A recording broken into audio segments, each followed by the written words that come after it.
BC నాయకులను తయారు చేయడానికి టీడీపీ ఒక యూనివర్సిటీ లాంటిదని ఏపీ ఆప్కాబ్ చైర్మన్ గన్ని వీరాంజనేయులు అన్నారు. ఇటీవల అసెంబ్లీలో స్థానిక సంస్థల ఎన్నికల్లో బీసీలకు 34% రిజర్వేషన్ కల్పించడంపై శుక్రవారం వేముడోలు టీడీపీ కార్యాలయంలో బీసీ కులాల నేతలు, కూటమి శ్రేణులు ప్రభుత్వానికి ధన్యవాదాలు తెలుపుతూ సీఎం చంద్రబాబు, ప్రధాని నరేంద్ర మోదీ, డిప్యూటీ సీఎం పవన్ కళ్యాణ్ చిత్రపటాలకు పాలాభిషేకం చేశారు. ఈ సందర్భంగా పలువురు బీసీ నేతలు మాట్లాడుతూ టీడీపీ పార్టీ బీసీ పక్షపాత పార్టీ అని దేశంలో ఎక్కడా లేని విధంగా బీసీలకు రిజర్వేషన్ పెంచి అమలు చేయడం హర్షణీయమని అన్నారు. ఈ సందర్భంగా పార్టీ ఇన్ఛార్జ్ ఆప్కాబ్ చైర్మన్ గన్ని వీరాంజనేయులు మాట్లాడుతూ టీడీపీ పార్టీ ఆవిర్భావం ఎన్టీఆర్ మొదలుకొని నేటి సీఎం చంద్రబాబు వరకు బీసీల అభివృద్ధికి ప్రాధాన్యం ఇవ్వడం గర్వకారణమని అన్నారు. టీడీపీ డిఎన్ఏ బీసీ అని, బీసీ నాయకులను తయారు చేయడానికి టీడీపీ ఒక యూనివర్సిటీ లాంటిదని గన్ని అన్నారు.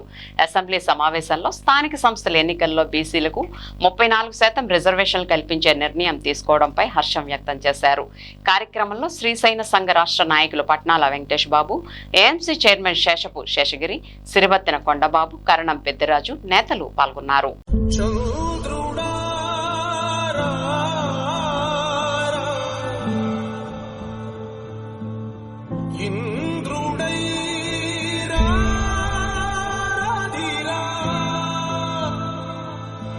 ఏనాడు నీ పరిపాలన మాకు వరం, నీ వల్లే ఈ రాష్ట్రపు సంక్షేమం సత్యం నిత్యం సఫలం. జనగణ మంగళ నాయకుడా, ఘనమపు చరితల నాయకుడా, పలుతరములు మము పరిపాలించర స్వామికుడా, నవయుగ మేధో సైనికుడా, సమయము తెలియని సేవకుడా, యువన వ్యాంధ్రకు ప్రగతిని చూపర సాధకుడా, వైతాళికుడా. రాష్ట్ర ముఖ్యమంత్రి నారా చంద్రబాబు నాయుడు గారు వచ్చే నెలలో జరగబోయేటటువంటి స్థానిక సంస్థల ఎన్నికల్లో బీసీలకు మరి 34% రిజర్వేషన్లు ప్రకటించేటువంటి శుభ సందర్భంలో రాష్ట్ర వ్యాప్తంగా ఉన్నటువంటి బీసీ సోదరులందరూ కూడా పార్టీలతో కూడా సంబంధం లేకుండా అందరూ కూడా చంద్రబాబు నాయుడు గారికి, కూటమి ప్రభుత్వానికి కృతజ్ఞతలు చెప్పేటువంటి కార్యక్రమంలో భాగంగా ఈరోజు మన ఆఫీసులో మన 4 మండలాలకు సంబంధించినటువంటి బీసీ సోదరులు ఎవరైతే వివిధ హోదాలో ఉన్నటువంటి నాయకులందరూ కూడా ఇక్కడ ఉన్నారు. కార్పొరేషన్ డైరెక్టర్ ఉన్నారు, సొసైటీ ప్రెసిడెంట్లు ఉన్నారు. ఇటువంటి కార్యక్రమాలే ప్రతి నియోజకవర్గంలో కూడా జరగాల్సిన అవసరం ఉందని చెప్పి నేను భావిస్తా ఉన్నాను. ఎందుకంటే రాగల రోజుల్లో జరిగేటువంటి స్థానిక సంస్థల ఎన్నికల్లో తెలుగుదేశం పార్టీ కానీ, జనసేన పార్టీ కానీ, భారతీయ జనతా పార్టీ కానీ కూటమి ఒకటిగా వెళ్తున్నటువంటి సందర్భంలో మనం అందరం కూడా కలిసికట్టుగా పనిచేయటమే కాకుండా తెలుగుదేశం పార్టీ ఇప్పుడు ఈవేళ మనం బీసీలందరూ కూడా జైహో బీసీ అని అంటున్నామండి. జైహో బీసీ అనేది నినాదం కాదు, అసలు తెలుగుదేశం పార్టీ డిఎన్ఏలోనే ఉంది బీసీ నినాదం. మనకు రూల్ ఏంటి? తెలుగుదేశం పార్టీ నువ్వు ప్రెసిడెంట్ ఓసీ ఇస్తే ప్రధాన కార్యదర్శి బీసీకి ఇచ్చాయి. ఇంక దీంట్లో మాట్లాడేది ఏమీ లేదు, ఇంక రూలే, చట్టమే, రాజ్యాంగమే, ఇంకా రాజ్యాంగమే. అలాగే నువ్వు ఎక్కడైనా చైర్మన్ వాళ్ళకి ఇస్తే వైస్ చైర్మన్ బీసీకి ఇచ్చాయి, లేదా చైర్మన్ బీసీకి ఇస్తే ఓసీకి వైస్ చైర్మన్ ఇచ్చుకో.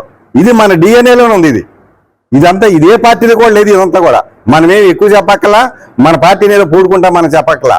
వాస్తవం ఇది, ఉన్న వాస్తవం ఇది. ఇవాళంతా కూడా దయచేసి ఇవన్నీ కూడా గుర్తుపెట్టుకుని మరొకసారి మన బీసీ సోదరులు అందరి తరపున, మన తెలుగుదేశం పార్టీ అందరి తరపున కూడా చంద్రబాబు నాయుడు గారికి, పవన్ కళ్యాణ్ గారికి, నరేంద్ర మోదీ గారికి కూడా హృదయపూర్వక కృతజ్ఞతలు తెలియజేస్తూ రాగల రోజుల్లో వారు ఇచ్చినటువంటి యొక్క బీసీ రిజర్వేషన్ల అవకాశాన్ని బీసీ సోదరులందరూ కూడా వినియోగించుకుని రేపు స్థానిక సంస్థల ఎన్నికల్లో మనకిచ్చినటువంటి ఈ యొక్క రిజర్వేషన్ల యొక్క ప్రతిఫలాన్ని ఎలక్షన్లో చూపించే బాధ్యత మనం అందరం కూడా తీసుకుందామని చెప్పి మిమ్మల్ని అందరినీ కూడా కోరుకుంటూ, మరి ఒక మంచి సభలో పాల్గొనే అవకాశం నాకు వచ్చినందుకు నా సంతోషాన్ని వ్యక్తం చేస్తూ మీ అందరి వద్ద సెలవు తీసుకుంటున్నాను. జై హింద్. రాష్ట్ర తెలుగుదేశం పార్టీ తీసుకున్న నిర్ణయం మీదకు ఆంధ్రప్రదేశ్లో ఉన్న బీసీ కులాలన్నీ కూడా హర్షం వ్యక్తం చేస్తూ, ఎందుకంటే గత ప్రభుత్వాలు చూసాము, బీసీలకు ఏదైనా చేసిన పార్టీ ఉందంటే తెలుగుదేశం పార్టీ అని చెప్పాలా.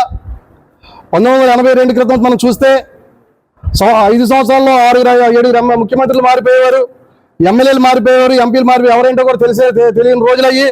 ఆ రోజుల్లోనే ఈ బడుగు బలహీన వర్గాలకు ఏదో ఒకటి చేయాలనే ఒక సంకల్పంతో ఆ రోజు పార్టీ పెట్టి స్వర్గీయ శ్రీ నందమూరి తారక రామారావు గారు ఇవాళ 9 నెలల్లో అధికారంలోకి వచ్చి బీసీలకు ప్రాతినిధ్యం కల్పించి సామాన్యుల్ని కూడా అసెంబ్లీకి తీసుకెళ్లే పరిస్థితి తీసుకొచ్చిన రోజుల్లో ఆ రోజు ఎన్టీ రామారావు గారు తీసుకుంటే, అలాగే ఆ రోజు ఎన్టీ రామారావు గారి బడుగు బలైన వర్గాలను కూడా లోకల్ ఎలక్షన్లోని కూడా స్థానిక సంస్థల్లో కూడా తీసుకోవాలి, చట్టసభల్లోనే కాదని చెప్పేసి ఆ రోజు 23% రిజర్వేషన్ తీసుకొచ్చిన ఘనత స్వర్గీయ డాక్టర్ నందమూరి తారక రామారావు గారిని తెలియపరుస్తా ఉన్నాము.